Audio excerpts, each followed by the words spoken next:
Bonjour à toutes et tous, ravi de vous retrouver. Hop, je partage l'écran. Est-ce que vous le voyez bien? On le voit parfaitement et je profite pour dire que Thomas était le référent et Benjamin, je crois qu'il est là aussi. Benjamin et Thomas étaient les référents, de cette étude sur les opportunités de recrutement.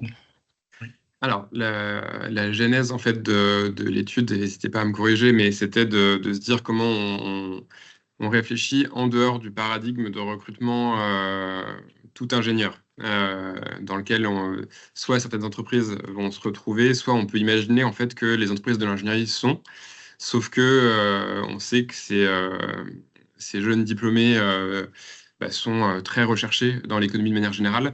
Et donc, il y a un vrai enjeu pour répondre aux besoins en recrutement, mais aussi pour diversifier les profils qui accèdent à l'ingénierie, de réfléchir à quelles sont ces opportunités de recrutement et des pratiques de diversification des recrutements. Donc, en effet, le premier constat sur lequel je vais m'arrêter quelques instants, c'est l'objectivation de cette question d'assèchement des viviers de profils scientifiques. Donc, déjà, actuellement, malgré les effets conjoncturels, on a en fait des difficultés de recrutement qui sont manifestées dans les entreprises. C'est-à-dire que dès lors qu'elles rentrent dans des processus de recrutement, il y en a 6 sur 10 qui déclarent en fait des difficultés à pourvoir les postes. Essentiellement, en fait, les deux premières raisons qu'elles citent, c'est un manque de candidats et un défaut de notoriété du secteur par rapport à des concurrents au recrutement. Donc on voit qu'il y a une question qui, dès aujourd'hui, en termes volumétriques, est problématique pour cocher, entre guillemets, les cases des compétences attendues par les entreprises pour recruter dans l'ingénierie.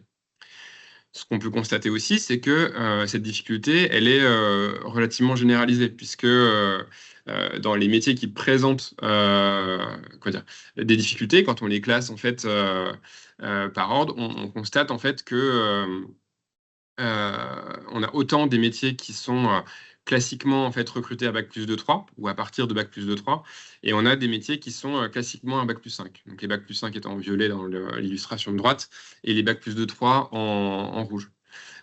Donc on voit qu'aux deux niveaux finalement de qualification, de technicien ou sur des profils plutôt de qualification niveau bac+5, on a des difficultés qui sont exprimées par de nombreuses entreprises. Ce qu'on peut aussi constater et déplorer, c'est que ça risque pas d'aller en s'améliorant. Structurellement, en France, historiquement, en fait, on a une baisse d'orientation vers les filières scientifiques, phénomène qu'on ne retrouve pas nécessairement dans tous les pays de l'OCDE. On a mis quelques illustrations. Et plus récemment, parce que là, l'illustration de gauche est assez ancienne, plus récemment, si on regarde entre 2015 et maintenant, en fait, on a eu une chute encore qui a été induite par la réforme du bac, en tout cas qui est concomitante avec la réforme du bac, et la transformation des filières, en fait, ESL en choix de spécialité. On voit, en fait, comme pour les filles comme pour les garçons, qu'on a un décrochage. Alors, on a un petit effet de remontée sur les dernières années, mais on a quand même eu une baisse d'orientation vers les matières scientifiques, ce qui se fait ressentir derrière sur la capacité des écoles à recruter. Et donc, on commence à avoir des organisations ou des écoles qui nous disent, dans les années à venir, vous nous dites qu'il faudrait 10 ou 20 000 en plus et que ça va augmenter structurellement. Nous, on est plutôt sur des prévisions de stagnation, voire de baisse en fait, de promotion. Et du coup, c'est bien le point, c'est qu'aujourd'hui, quand on regarde le besoin en ingénierie, au-delà, encore une fois, de problématiques importantes, mais quand même conjoncturelles sur la capacité à financer en fait, ces travaux, l'ingénierie accompagne les grandes transitions dans l'industrie, l'ingénierie accompagne les infrastructures et la maintenance des infrastructures dans l'ingénierie, et on sait qu'il y en a qui sont vétustes, qui datent d'après-guerre, et il y a des énormes besoins en fait, en rénovation. Ce qui fait anticiper le secteur une croissance qui est de l'ordre de 2,4% par an en fait, d'effectifs à horizon 2030. 2,3%, quasiment 2,4%, c'est la perspective de l'enseignement sup de croissance de ces promotions entre 2025 et 2030. Donc on voit que finalement en une année, on absorbe la perspective de croissance des promos des 5 prochaines années en fait, de l'enseignement sup. Donc voilà, les courbes divergent, il va y avoir une problématique, et on ne peut pas se dire qu'on comblera en fait cette problématique avec des recrutements ingénieurs, comme trop nombreuses sont encore les entreprises qui pensent ainsi aujourd'hui. Alors du coup, ça a invité à réfléchir sur Quelle est la réalité en fait des pratiques de recrutement aujourd'hui dans l'ingénierie? Alors, la réalité, c'est qu'elle est plus diverse que ce qu'on peut penser. C'est-à-dire qu'au-delà d'un discours de on recrute que des ingénieurs, c'est pas une réalité. C'est-à-dire que structurellement, quand on regarde dans les effectifs et dans les publics interrogés, on a un bon tiers en fait qui se déclare bac plus 5 ou plus, mais on a quand même toute une partie des effectifs. Alors, c'est les effectifs entre guillemets, comme on dit en stats, en stock, c'est-à-dire qu'on a des gens qui sont proches de la retraite et en effet, historiquement, on n'allait pas jusqu'à bac plus 5 de la même manière il y a 40 ans qu'aujourd'hui. Donc, on a encore des effectifs qui sont assez hétérogènes en termes de niveau de qualification. Quand on regarde au recrutement, en revanche, on a plus d'un recrutement sur deux pour lesquels il y a une exigence à bac plus 5. Probablement, on est à plus d'un recrutement sur deux aussi, où dans les faits, on recrute à plus de bac plus 5, même quand le niveau de qualification n'est pas forcément exigé à bac plus 5. Ce qu'on peut constater, c'est que néanmoins, il y a des vecteurs de recrutement qui tendent à diversifier. Par exemple, l'alternance. L'alternance, c'est quand même 3163 contrats actifs en 2023. Et pour ces contrats, le bac plus 5 et plus comme niveau visé ne représente que 45% des diplômés. Donc, on a quand même toute une partie qui vise des bac plus de 3. Et quand on est à bac plus 5, ce qu'on constate à droite, c'est que c'est juste un peu plus d'un quart des diplômes visés qui sont des titres d'ingénieur. Alors, parce que structurellement aussi, les écoles d'ingénieurs ont été un peu plus tardives à s'engager dans la voie de l'alternance et en particulier de l'apprentissage. Mais du coup, ça souligne que l'alternance en tant que telle est une bonne voie de diversification de profils en termes de niveau de qualification et en termes de discipline visée. Ce qu'on peut constater, c'est que la reconversion est aussi une très bonne voie de diversification des recrutements pour pallier à des difficultés par rapport à une vision jeunes diplômés, école d'ingénieurs. Parce que quand on regarde, quand on interroge en fait les salariés de l'ingénierie, donc c'est une enquête auprès de 600 salariés de l'ingénierie, il y a quand même près de 20%, donc 1 sur 5, qui déclarent avoir intégré l'ingénierie après en fait une mobilité professionnelle, alors qui peut être entre secteurs ou entre métiers. Donc on vous a mis des illustrations à gauche sur les secteurs. Donc les secteurs de provenance, ça peut être l'industrie, ça peut être le numérique, ça peut être la construction, et les métiers de provenance, ils sont très divers, comme vous pouvez voir à droite. Ce qu'on peut constater aussi, parce que du coup c'était intéressant pour réfléchir à des préconisations au niveau de la branche, de se dire, tout ça en fait, ça varie beaucoup selon la typologie des structures. Et en effet, selon la taille notamment et le degré de spécialisation de l'entreprise, on observe un peu des schémas classiques. Alors c'est pas déterministe, mais on voit quand même un certain nombre de schémas. On voit 4 types d'entreprises, globalement celles de moins de 5 salariés qui par contrainte, en fait, ont des recrutements assez traditionnels où on reproduit le recrutement du gérant ou de la gérante parce que souvent, en fait, on a un besoin capacitaire immédiat par rapport à des projets.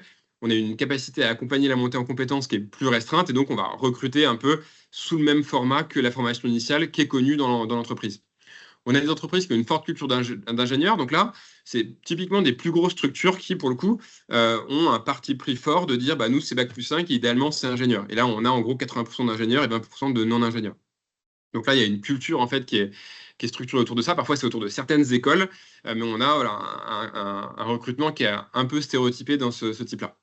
On a des entreprises qui ont un recrutement diversifié par choix. Alors souvent, c'est des plus grosses entreprises, mais pas que. Alors plus grosses parce qu'elles peuvent se le permettre. C'est-à-dire qu'on a des entreprises qui disent moi, je vais recruter des profils d'ingénieurs ou de spécialistes environnementaux. Je vais prendre des économistes de la construction. Je vais prendre des personnes qui sont un peu plus sociaux en médiation. Et du coup, je vais avoir une offre intégrée dans mes réponses qui va enrichir mes réponses. Alors en effet, ça c'est si je peux me permettre de lisser leurs charges sur X projets. Donc de fait, c'est plus facile pour les entreprises qui ont une plus grande taille.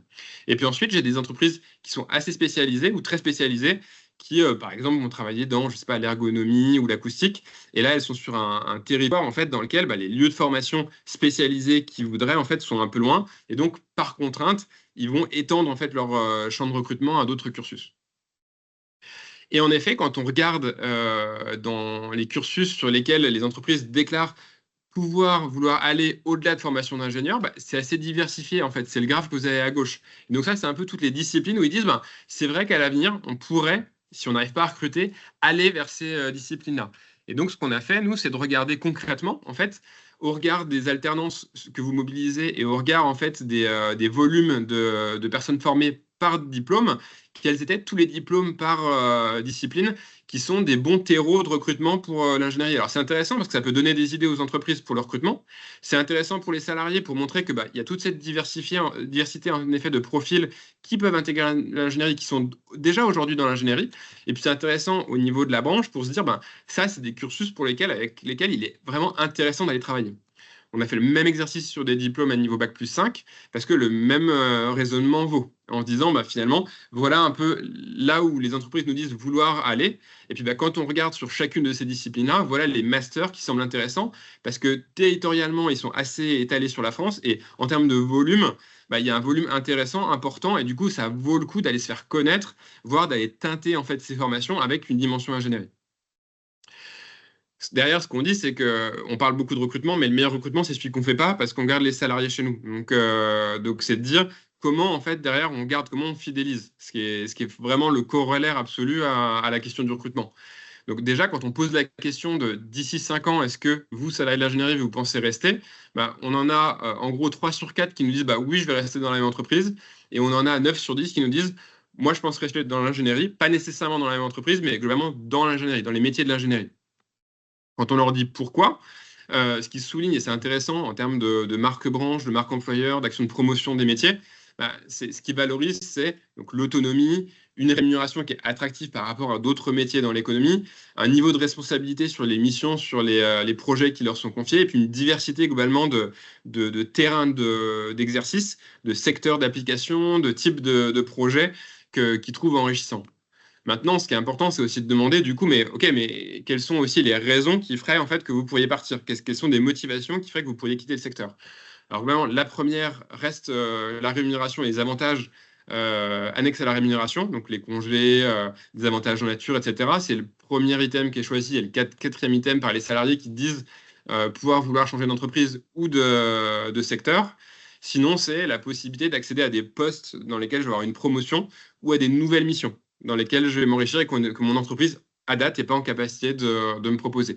Typiquement, ça va être certains salariés qui nous disent avoir changé d'entreprise ou qui disent pouvoir vouloir changer d'entreprise parce qu'ils ils ont une inadéquation en termes de sens entre le secteur sur lequel on positionne ou la mission et leurs aspirations personnelles. Et du coup, ils sont prêts à changer de secteur du fait de cette raison-là.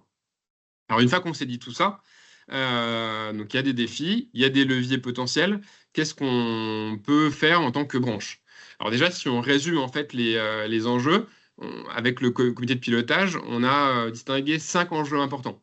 Premier enjeu, c'est de manière générale l'attractivité des filières scientifiques. Alors Elisabeth Borne s'est exprimée sur le sujet, beaucoup de rapports de l'Éducation nationale, d'autres acteurs qui travaillent sur femmes et STEM ou STEAM s'expriment sur le sujet. C'est que dans l'absolu, en fait, on a, comme vous le voyez, des filières scientifiques qui se dégarnissent. Alors ça se cumule à un effet démographique. De tête, en gros, entre 2014 et 2024, on a moins 170 000 naissances quand on en avait 830 000 il y a 10 ans. Donc on a un effet démographique et de désaffection qui a un vrai risque en fait pour nos filières scientifiques et du coup pour l'ingénierie. Le deuxième point, c'est qu'au sein de cette désaffection, on reste avec notre problème de féminisation. C'est-à-dire qu'aujourd'hui, on arrive à un plateau à 33% au sein de l'ingénierie qui, on sent, peut difficilement être passé parce qu'en fait, l'orientation des femmes dans le supérieur vers des disciplines scientifiques et en particulier dans les écoles d'ingénieurs est à ce taux-là ou limite un peu en dessous de ce taux-là. Donc, à moins d'être hyper efficace sur comment les capter par rapport à d'autres acteurs comme l'industrie ou la construction qui aussi ont cet enjeu de féminisation, on voit que voilà, on va avoir un sujet.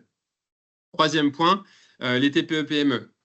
Elles ont des moyens humains et financiers qui sont plus limités. On a des gérants, gérantes qui sont responsables d'entreprise, comptables, commerciales, experts et des RH en même temps. Et du coup, leur capacité à diversifier les pratiques, elle est aussi plus compliquée parce qu'en fait, ils n'ont pas X stages, X recrutements par année qui leur permettent de tester des choses.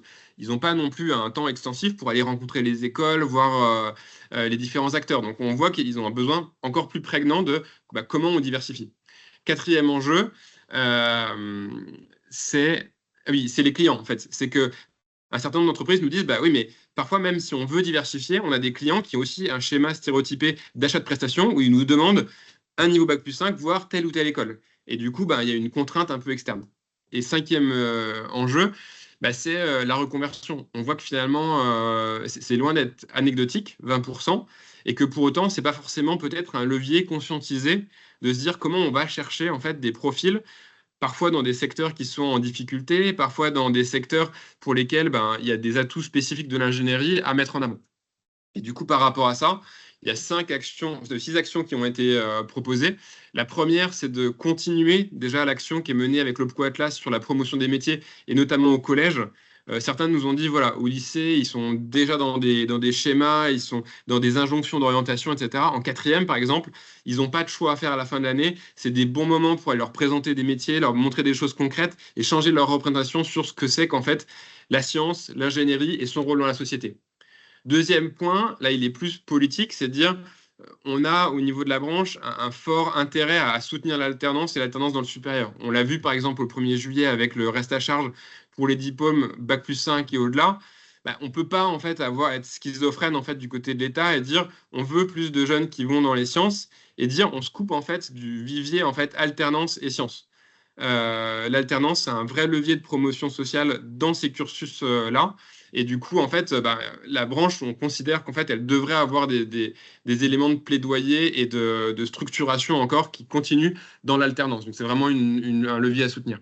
Troisième point, c'est que quand on parle finalement diversification des recrutements, rapidement, on va aller sur diversité et inclusion et de se dire, oui, il y a le niveau de qualification, mais c'est oui aussi s'ouvrir à de nouveaux profils.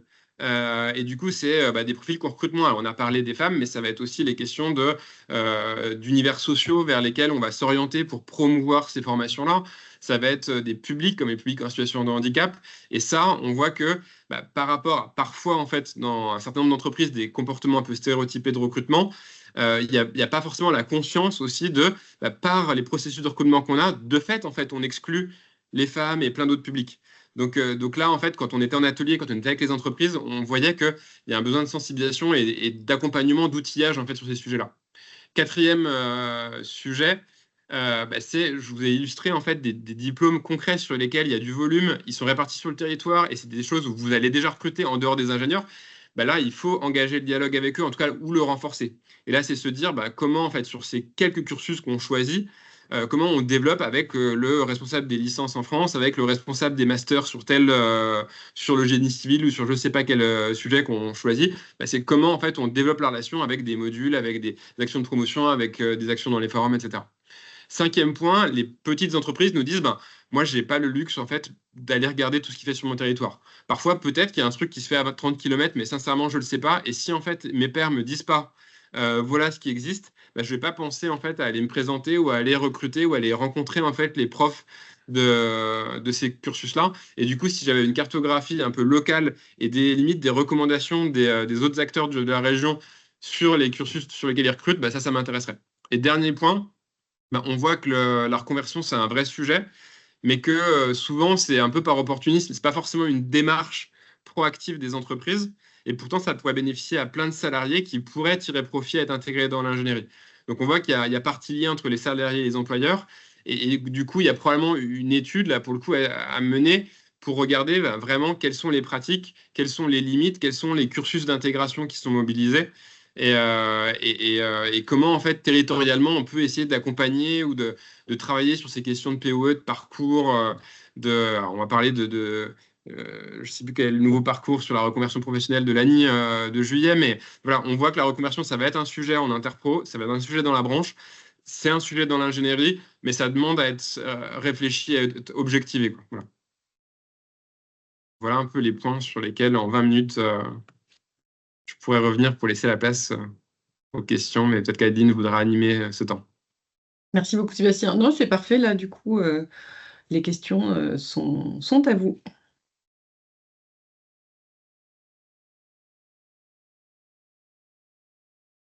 Je ne l'ai pas dit du coup, mais il y a avant qu'il y ait des questions, si vous me le permettez, Adeline et Sébastien.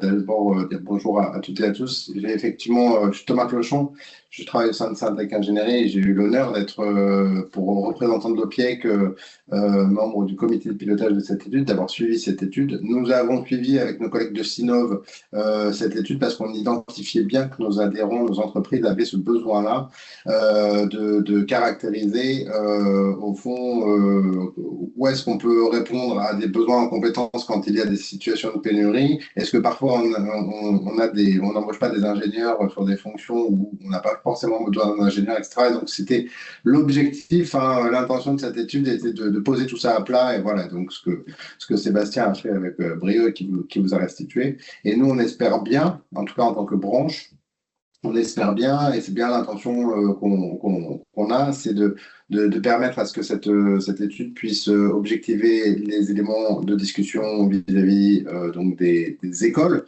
pour donner des éclairages précis, que ça serve évidemment dans nos affaires, on va dire, de défense de la profession, en disant, vous voyez, on a un dispositif, on a des choses qui sont prêtes, on est des acteurs des grandes transitions, donc c'est dans nos entreprises que peuvent se passer des métiers enfin, sur des grands enjeux, qui soient énergétiques, qui soient environnementaux, qui soient d'aménagement du territoire, etc.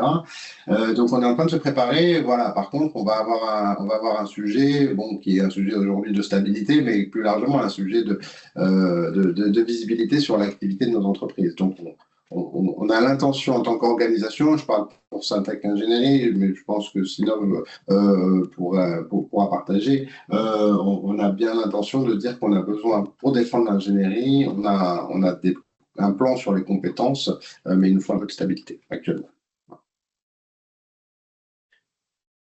Peut-être juste d'un mot, en fait, j'ai oublié de vous présenter, mais on a essayé d'innover aussi avec les partenaires sociaux qui ont suivi l'étude sur les livrables. Donc, au-delà du rapport complet, des synthèses, etc., on a essayé de proposer deux livrables orientés employeurs et salariés.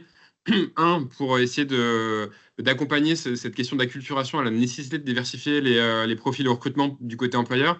Et deux, des outils, en fait, qui sont des quiz, en fait, interactifs sur le secteur d'ingénierie pour essayer de lutter sur les représentations et de se dire finalement, même pour les managers qui recrutent, les salariés qui vont accueillir d'autres publics, de dire c'est déjà une réalité la diversité au sein de l'ingénierie et voilà quelques grands chiffres en fait, donc on les teste et puis on a proposé une petite vidéo aussi pour essayer de sensibiliser pareil sur LinkedIn à quelques résultats clés et de dire c'est une diversité et si on veut y aller, il faut y aller tous ensemble, quoi. Voilà. Merci Sébastien. Benjamin, est-ce que vous vouliez ajouter quelque chose en tant que référent?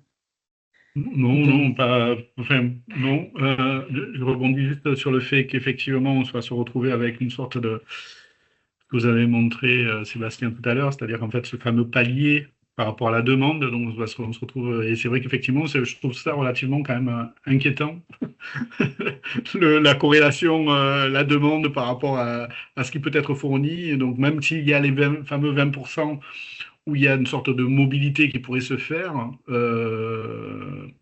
je trouve ça quand même inquiétant. Enfin, je sais pas, après, c'est mon sentiment. C'est vrai que ça l'est, hein. Quand on regarde, si on reprend les données de France Stratégie sur 2019-2030, ils prévoyaient plus 1 million de créations nettes d'emplois. Ouais. C'est-à-dire de nouvelles personnes qui arrivent pour compenser les départs, la création nette d'emplois, etc.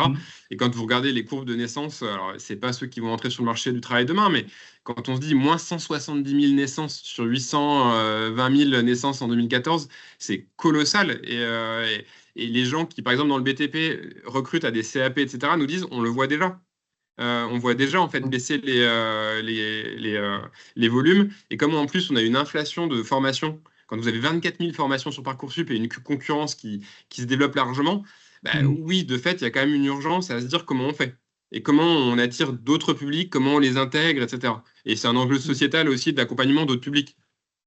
Oui, juste pour une dernière réaction là-dessus, c'est que on voit déjà j'allais dire la bataille s'organiser pour essayer de récupérer des talents voilà. Et par exemple, récemment j'ai vu par exemple sur le nucléaire, même sur le nucléaire, entre les différents donneurs d'ordre, il y a du piquage de ressources, donc il y a des comment dire des lettres de non-agression qui sont faites entre les différents partenaires, mais ça tient 6 mois et puis après ça repart. Et on voit que, voilà, alors et clairement, ce qu'on voit, c'est que c'est les plus forts qui gagnent chaque fois, quoi.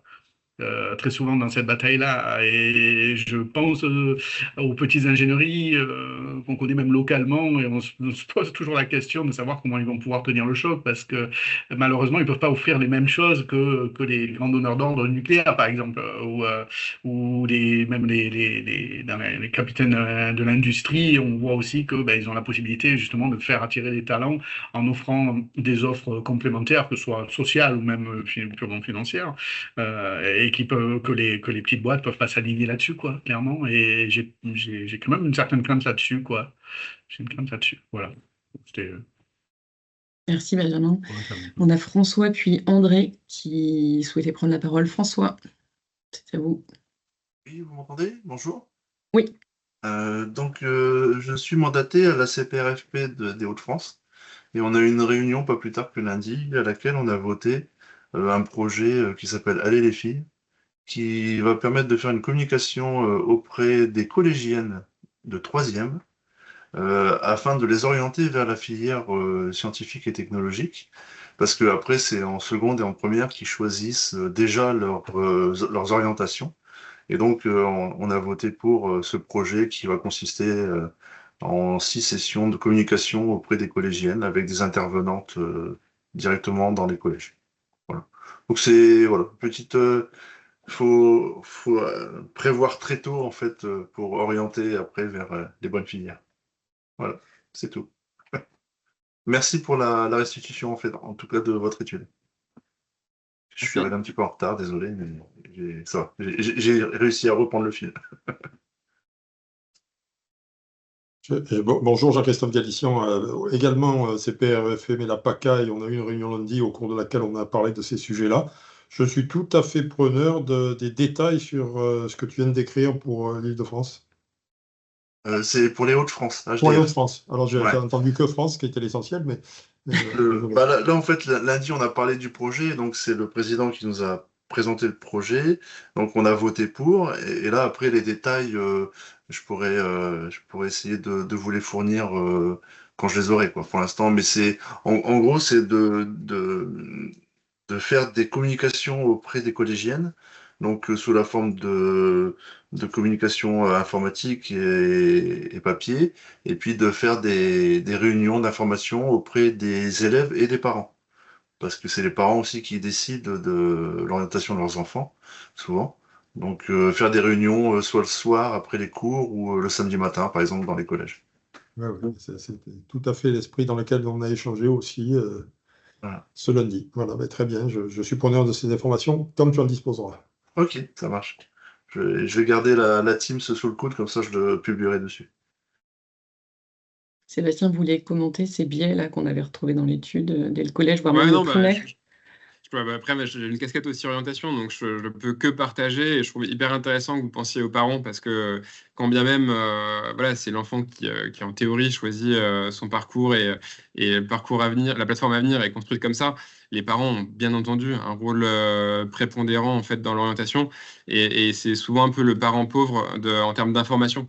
Et que je pense que du coup, le secteur aussi a un enjeu en fait à communiquer auprès des parents pour expliquer, parce comme on a un déficit de notoriété, etc. parfois, c'est des prescripteurs forts, en fait. Les proches et la famille, c'est le premier prescripteur d'orientation devant les profs. Et après, assez loin devant en fait, les structures d'orientation. Donc oui, toucher directement à l'école, toucher les profs et toucher les parents, c'est essentiel. André, vous vouliez poser une question? Oui, enfin, je fais à la fois question et réponse par rapport aux derniers échanges.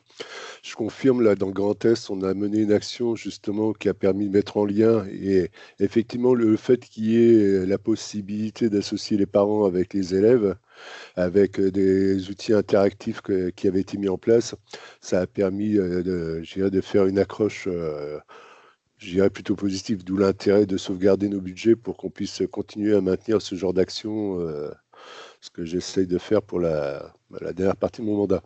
Mais ce que je voulais surtout dire, j'étais intéressé aussi sur cette notion de reconversion, parce que moi je suis dans la branche conseil, mais malgré tout on a aussi, nous aussi, des Bac+5 dans la partie conseil. Et sans les citer, on va dire ça comme ça pour blaguer un peu, j'ai des Stellantis, j'ai des Arcelor, j'ai des Valeo et autres. dans tout le secteur de l'automobile, entre autres de la métallurgie. Eh bien, mes profils ingénieurs, y compris là, j'ai une femme ingénieure qui a basculé sur Paris.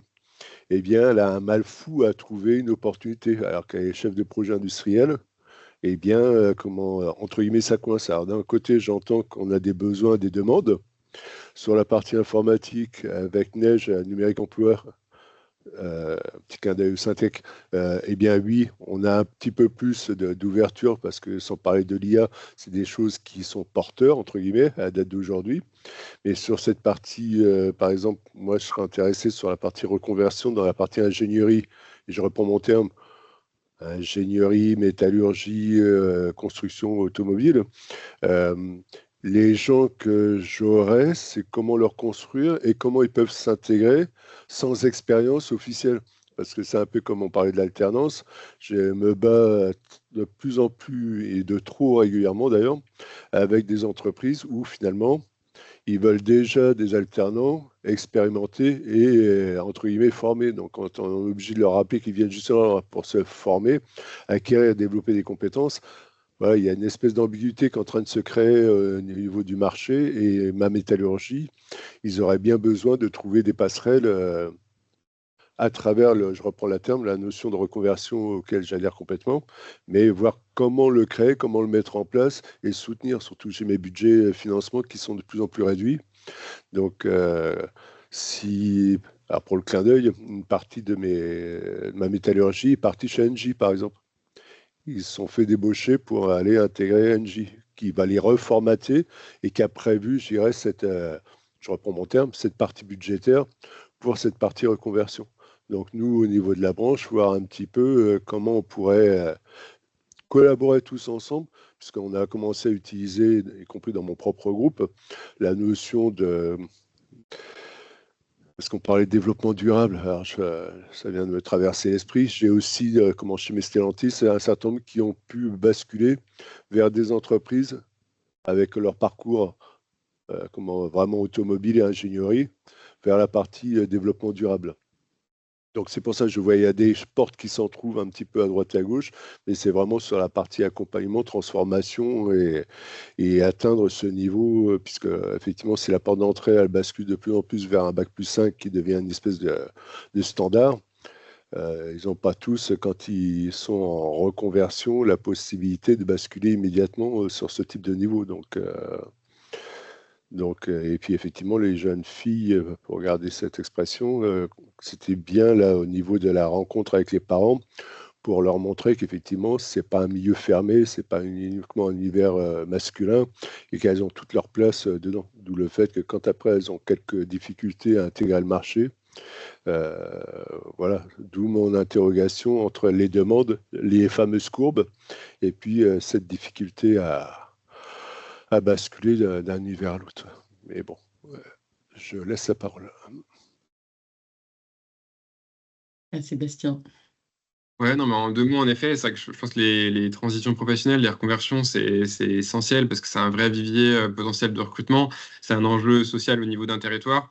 Et la difficulté qu'on a eue pour aller plus loin dans le cadre de l'étude, c'est que globalement, les entreprises nous citaient à chaque fois des configurations différentes. Et donc, je pense que par construction, comme vous le citiez là avec l'automobile dans le Grand Est et près de Belfort et Mulhouse, etc., en fait, on voit que les profils et là où on pourra les reconvertir et la structure des entreprises, les relations qu'on a avec les partenaires institutionnels, collectivités territoriales, etc., à chaque fois, c'est quand même une configuration assez singulière par territoire.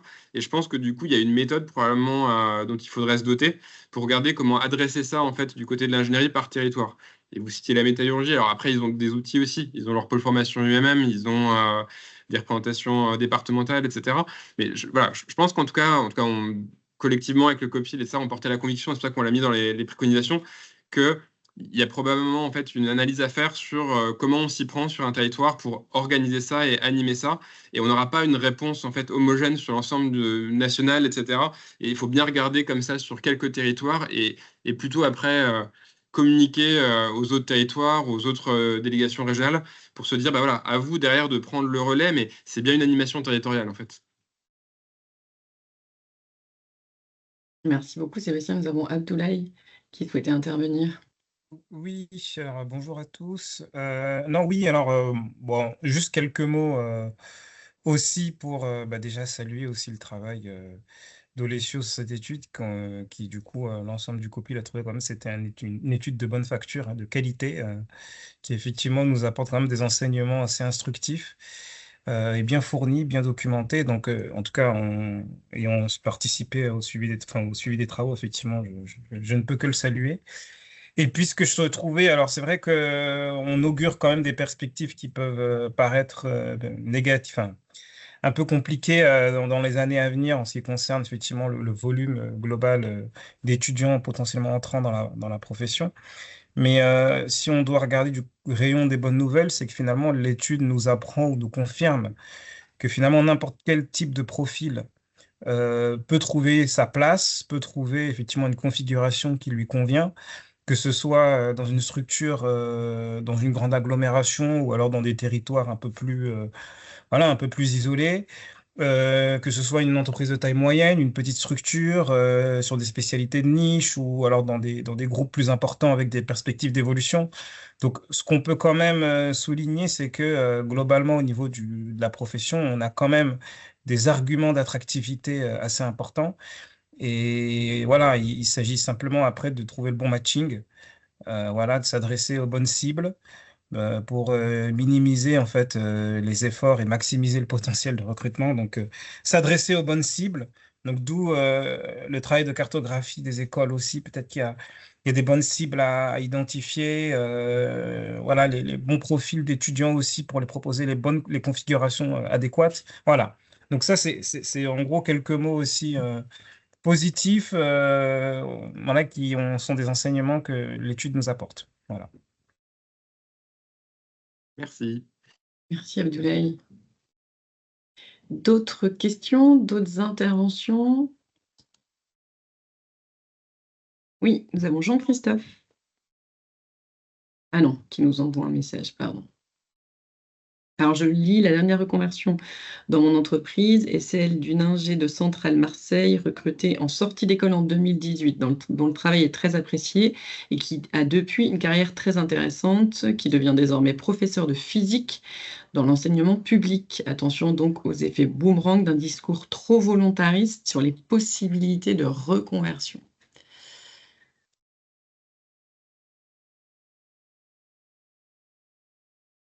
Ouais, sinon, juste pour la petite histoire, les problèmes aussi de recrutement des diplômés, et il y a un facteur levier assez essentiel parce que quand tu vois que des ingénieurs qui sortent d'école sont embauchés avec des salaires au ras des pâquerettes, hein, et qu'un jeune qui s'oriente dans l'artisanat ou des métiers plus manuels gagne autant pratiquement qu'un ingénieur qui sort d'école.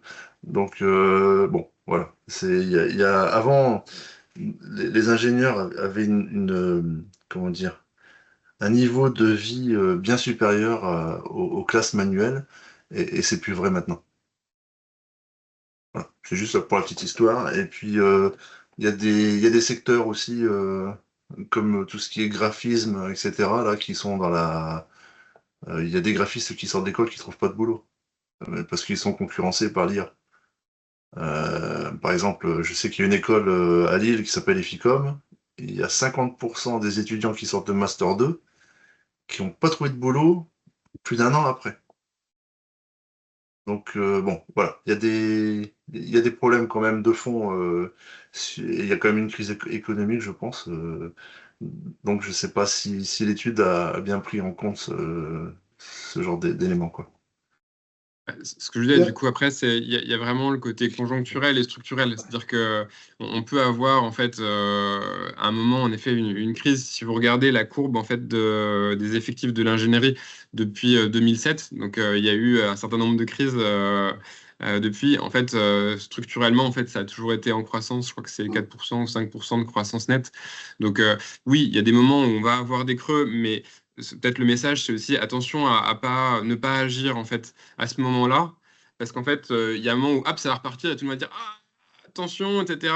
Comment on fait pour recruter, etc. Donc, c'est de se dire faire du développement dans la durée en se disant, au-delà en fait de certains effets comme ça, sans parler des graphistes et de l'IA, mais structurellement sur l'ingénierie, comment on se prépare en fait à recruter hors des cursus classiques, parce que le cursus classique, en effet, n'arriveront pas à pourvoir l'ensemble des emplois, et du coup, ça pose la question de l'alternance, ça pose la question des reconversions, ça pose la question de la féminisation, sur lesquelles, je pense, c'est des choses de toute manière qui sont au long cours, et sur lesquelles vous verrez des effets dans la durée. Et quand tu vois qu'un ingénieur qui sort d'HEI gagne 2000 balles par mois net en commençant, et puis qu'une petite nana qui ouvre son commerce et qui fait de l'onglerie se fait 3400 balles par mois. Bon, voilà quoi. D'accord? Donc après, l'attractivité de nos métiers, ça passe par, moi, je trouve le point essentiel, c'est le revenu et les salaires, quoi. Voilà. C'est ça, avec ça qu'on va rendre nos métiers attractifs. Hein. Après, je ne sais pas s'il faut aller comparer avec d'autres types de... Thomas, vous vouliez intervenir? Pardon. Oui, non, mais simplement, effectivement, dire, c'est bien l'esprit de ce que nous avons souhaité faire avec cette étude, c'est regarder le temps long, on est une branche qui est par nature, elle est complexe, notre branche, hein, parce que avec les activités numériques, les activités de conseil, les activités d'ingénierie, des activités qui ont cru de fait des révolutions technologiques, des activités qui ont cru par de l'externalisation, par quoi des grands mouvements d'entreprises qui se sont mis sous Syntec, etc. Donc on a plein de choses différentes et cette étude, elle visait quand même à dire il y a des métiers dans la discipline scientifique et technique, il y a des besoins dans la discipline scientifique et technique, ce qu'on a la prétention d'appeler de l'ingénierie, et ce sont des choses qui sont globalement un peu invariantes dans le temps, et comment ces métiers-là se comportent, comment est-ce qu'ils évoluent dans le temps, autant en termes de compétences, et autant en termes justement d'adéquation par rapport aux diplômes et aux dispositifs de diplôme qui existent en France. Voilà, donc voilà, c'est vraiment ce temps long, et le temps long quand même montre que oui, alors il y a des moments, il y a des creux, et là on sent que le creux arrive, mais la tendance sur le long terme est à la hausse, et a été à la hausse depuis maintenant plusieurs années, plusieurs décennies, donc voilà. Il faut qu'on arrive à être un peu mieux présent et à regarder où est-ce qu'il faut qu'en tant que branche, on mette de la force pour aller être attractif, justement. Très bien. Alors, écoutez, bon appétit à tous. Et puis, je rappelle que la prochaine restitution aura lieu le 5 novembre. Donc, on reparlera de femmes, d'intégration et de reconversion dans les métiers du numérique. On sera sur des sujets donc similaires. À très bientôt et merci à tous. Beaucoup. Merci. Et bonne journée. C'était très Bonne journée. intéressant. Au revoir. Merci, au revoir. Au revoir. Merci, au revoir.